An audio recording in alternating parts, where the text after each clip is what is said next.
Fala galera do canal Edson Rock and Roll, sejam bem-vindos a mais um vídeo. Aqui quem fala é Carlos Gobato e hoje eu trago para vocês mais um episódio da série 5 discos para conhecer.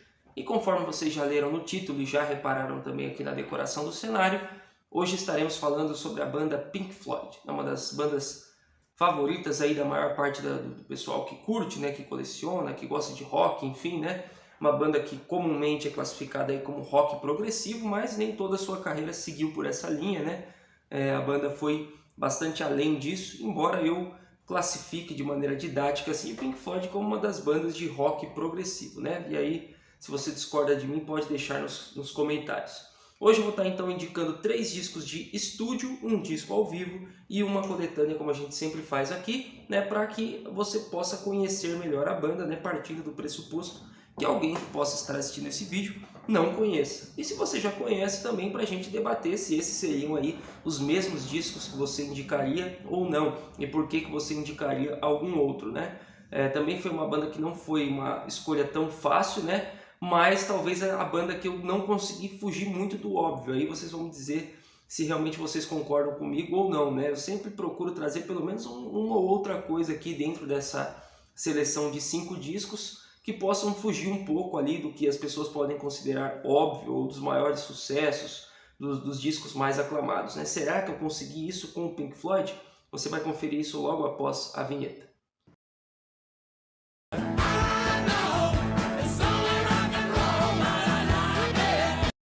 Então galera, antes de apresentar para vocês, lembrando que a playlist completa está aí no card do vídeo, então vocês podem acessar e assistir todos os vídeos dessa série se você ainda não assistiu. Tem bandas mais lado B, né, bandas mais subestimadas, e tem bandas mais mainstream, assim como o Pink Floyd também.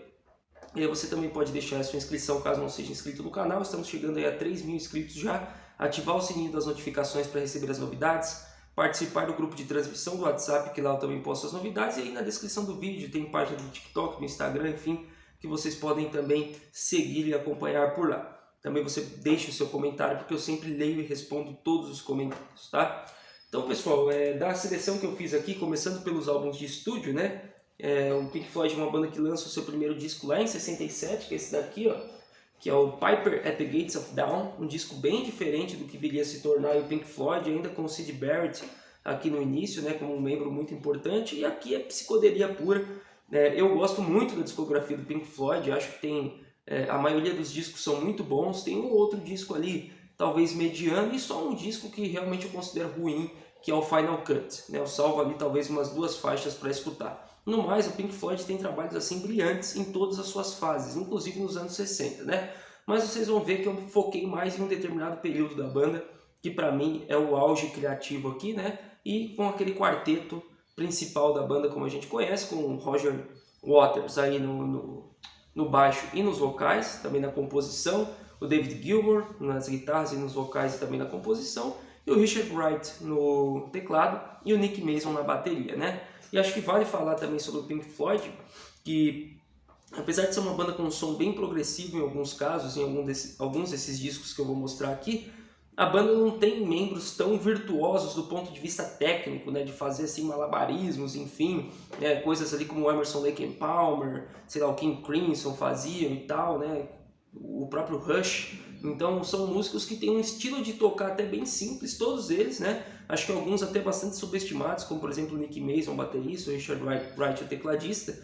E o David Gilmour, por exemplo, um guitarrista de poucas notas, mas que coloca ali uma harmonia muito legal, muito bonita, né? E muita emoção nas músicas. O mesmo vale para o Roger Waters também, um baixista que toca ali com poucas notas, né? Enfim, uma coisa que talvez não seja de explodir a cabeça, de uma demonstração de virtuosismo, mas que no conjunto da obra fica maravilhoso. E os discos que eu escolhi aqui, acho que representam muito bem esse conjunto que o Pink Floyd conseguiu criar.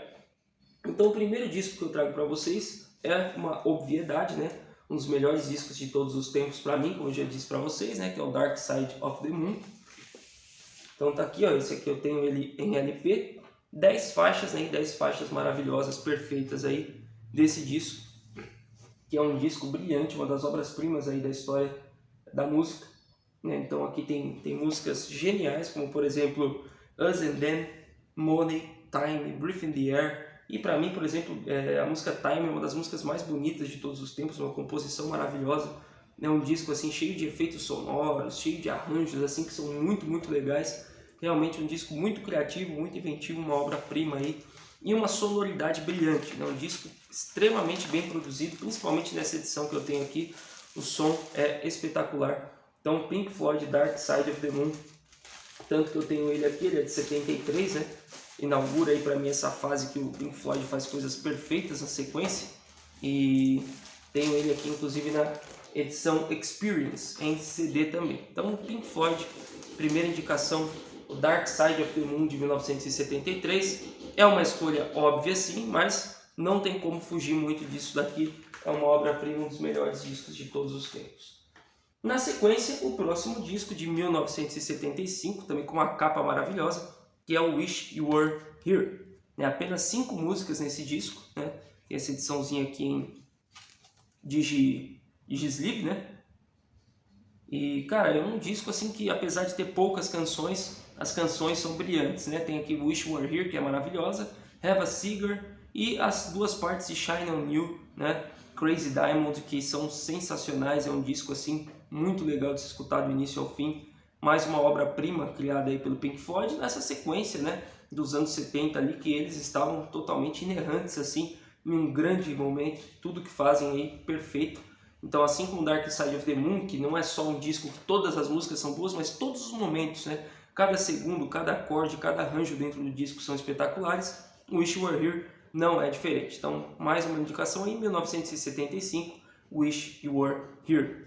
E na sequência, o disco que durante muito tempo foi o meu disco favorito do Pink Floyd, talvez ainda seja, né? Eu tento separar a questão gosto pessoal e talvez um critério um pouco mais técnico, crítico, enfim, né? Porque eu costumo dizer que o Dark Side of the Moon para mim é top 3 discos da história da música, né? Mas por outro lado, quando me perguntam o meu disco favorito do Pink Floyd, em muitos momentos eu respondo que é o Animals, a próxima indicação de 1977. Então os 3 discos indicados por mim aqui, eles saem na sequência, né? 73, 75 e 77. E o Animals, ele é brilhante, também é um disco curto, com apenas 5 faixas, assim como o Wish You Were Here, assim, curto em quantidade de faixas, mas faixas longas, muito bem trabalhadas, né?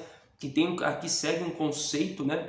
Uma obra aí, uma crítica política, social, etc., que traz aqui o elemento, né? Inspirado ali na obra do George Orwell, dos animais. Então tem aqui Pigs, né? Pigs on the Wing 1 e 2, né? Que abre e fecha o disco. Tem também Pigs Three Different Ones, que é a faixa do meio, que é a minha favorita. E tem também Dogs e Sheeps, né? Então vai falar aí dos cães, das ovelhas e dos porcos, né? Um disco muito bem produzido, do ponto de vista lírico. Essa capa aqui é muito boa também. Tem um relançamento aqui com uma capa atualizada, né? Nos dias atuais, esse cenário aqui que é muito boa, ficou muito bacana também, é uma releitura da capa. E é um disco também muito bom, muito bem feito, muito bem arranjado. E eu destaco aqui a participação do Richard Wright, né? Eu acho que o que ele faz nos teclados aqui, embora não seja uma coisa que roube a cena, né? Que fica aquela tecladeira, como por exemplo o Keith Emerson faz no Emerson Lake and Palmer, como eu já disse, o estilo dos integrantes do Pink Floyd um pouco mais discreto, simples individualmente, mas que no coletivo gera uma coisa muito legal. E eu acho que o Richard Wright, um dos grandes trabalhos dele, está aqui, né? A forma como ele faz aqui os arranjos de teclados, né?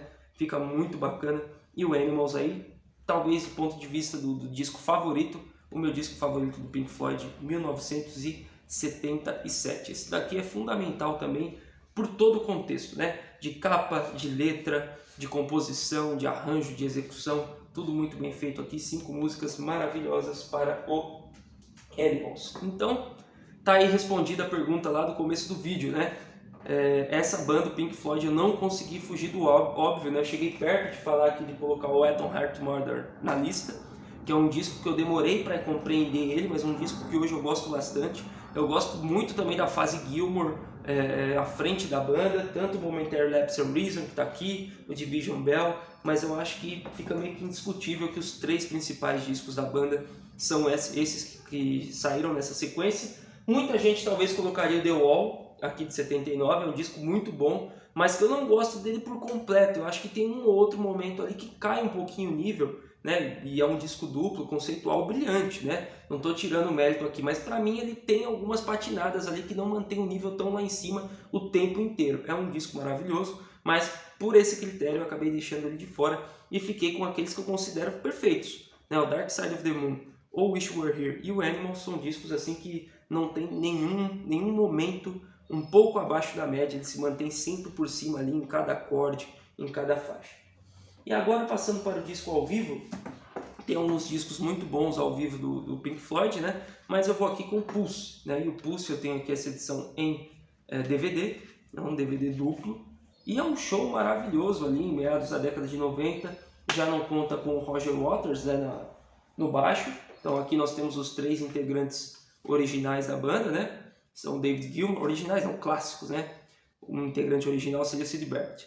Os integrantes clássicos, David Gilmour, o Nick Mason e o Richard Wright. E outras participações muito boas aqui, como por exemplo o Guy Pratt, né, que é o cara que toca o baixo, e que eu acho um baixista muito bom, que entrou com tudo aí na banda e ao vivo manda muito bem, né? Não deixou a desejar em nada. Acho que substituiu à altura o Roger Waters do ponto de vista de ser um baixista, né? Do ponto de vista da composição, é claro que o Roger Waters é um dos grandes nomes da história aí de compositores, né? Mas é um disco maravilhoso, um disco que é assim um almanac, né? É um guia para quem quer produzir um grande show ao vivo, em termos de iluminação, em termos de palco, em termos de tudo. A produção geral do show é maravilhosa e a execução da banda, então, nem se fala. A escolha do setlist aqui, né? Bastante focado no Dark Side of the Moon, mas trazendo outras grandes canções da música da banda também. Então acho muito legal aqui o Pulse, é um concerto maravilhoso, principalmente, né, quem tem várias edições, tem ele em CD, em LP obviamente, mas eu gosto de assistir ele, esse daqui é daqueles que eu acho que tem que assistir com a imagem também, né, porque a imagem desse show, ela faz parte de um contexto muito amplo aí, que junto com a sonoridade cria um ambiente perfeito. Então Pulse é a minha indicação aí de álbum ao vivo do Pink Floyd. E para finalizar, como a gente sempre faz, né, a coletânea. E eu acho que a melhor compilação, a melhor coletânea do Pink Floyd é a Echoes. Ela tem aqui essa edição dela, que tem essa luvinha aqui. E é uma coletânea dupla, né, que traz aqui várias canções muito legais, né? Então tem 2 discos aqui e basicamente ela cobre tudo do Pink Floyd. Agora eu não vou lembrar até que disco que ela vai, mas ela vai do primeiro, vou confirmar aqui no encarte se tem essa informação. Eu acredito que vai até o Division Bell, tenho quase certeza que vai até o Division Bell. Mas vou mostrar aqui para vocês o encarte, quem sabe eu acho essa informação aqui. É isso mesmo, vai até o Division Bell, né? Não inclui o Endless River, que é o último que foi lançado já nos anos 2000. O que eu acho legal dessa coletânea? Que ela é uma coletânea que traz pelo menos uma música por álbum aí do Pink Floyd, né? Desde o primeiro até o último. E o encarte é muito legal porque você vai olhando aqui, por exemplo, ó, a música Astronomy Domini, né? Tá no primeiro disco aqui, que é o Piper at the Gates of Dawn. Então você tem aqui a ficha técnica, muito bacana, e as letras também. Aí você tem aqui, por exemplo, See Emily Play, que é desse disco também, deixa eu ver. Tem aqui músicas do The Wall, The Happiest Day of Our Lives.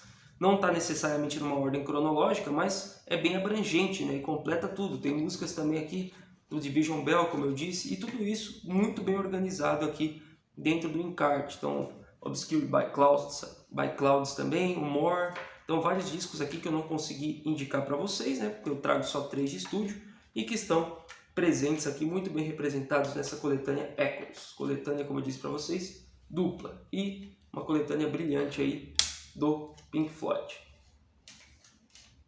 Para variar aqui desses estojos duplos, né? A minha aqui eu comprei usado, ele tá solto. Então tá aí, Echoes do Pink Floyd, disparada a melhor coletânea, uma das melhores coletâneas assim de todos os tempos, né? Eu gosto muito de escutar essa coletânea aqui, apesar de ter a discografia de estúdio aqui bastante coisa, principalmente da fase que eu mais gosto. Essa coletânea tem aquilo que eu acho que toda coletânea deveria ter, que é abrangência, né? Ela é uma coletânea dupla, abrange do primeiro até o penúltimo álbum da banda, até o último, até o momento que foi lançada essa coletânea, pelo menos passando por uma música de cada um deles, com um encarte bem completo. Até para quem está querendo conhecer o Pink Floyd, vai pegar aqui na ficha técnica, vai atrás dos outros discos. Então é uma coletânea muito interessante mesmo, a coletânea Echoes. Fica como indicação aí da compilação do Pink Floyd. Então esse vídeo foi o vídeo que eu não consegui escapar do óbvio em nenhum momento, né? Não por demérito do Pink Floyd, né? Porque eu poderia ter trazido outros discos, como eu falei, como The Wall, o Atom Heart Mother, o Division Bell. Tem gente que gosta muito do álbum de estreia, eu gosto, né? Mas não é a minha fase favorita do Pink Floyd. Então é uma banda que tem muita coisa boa, muita coisa legal a ser explorada, né? mas eu acho que sem dúvida nenhuma a grande fase, caiu aqui no kart do The Wall, a grande fase da banda é realmente essa dos anos 70, que é quando a banda cria aí coisas que são verdadeiras obras-primas. Então, como a gente sempre faz, somente recapitulando para encerrar o vídeo, as indicações de hoje para o Pink Floyd: discos de estúdio, Dark Side of the Moon, 73, Wish You Were Here, 75 e Animals, 77. Disco ao vivo, o Pulse, né, que é ali dos anos 90, não lembro se é 95 ou 96 que sai isso aqui, sei que é meados dos anos 90, e a coletânea, a Echoes. Então essas foram as 5 indicações aí em relação ao Pink Floyd. E agora vocês vão dizer aí nos comentários se vocês concordam, se vocês discordam, se vocês teriam feito essa mesma seleção, se teriam alterado alguma coisa.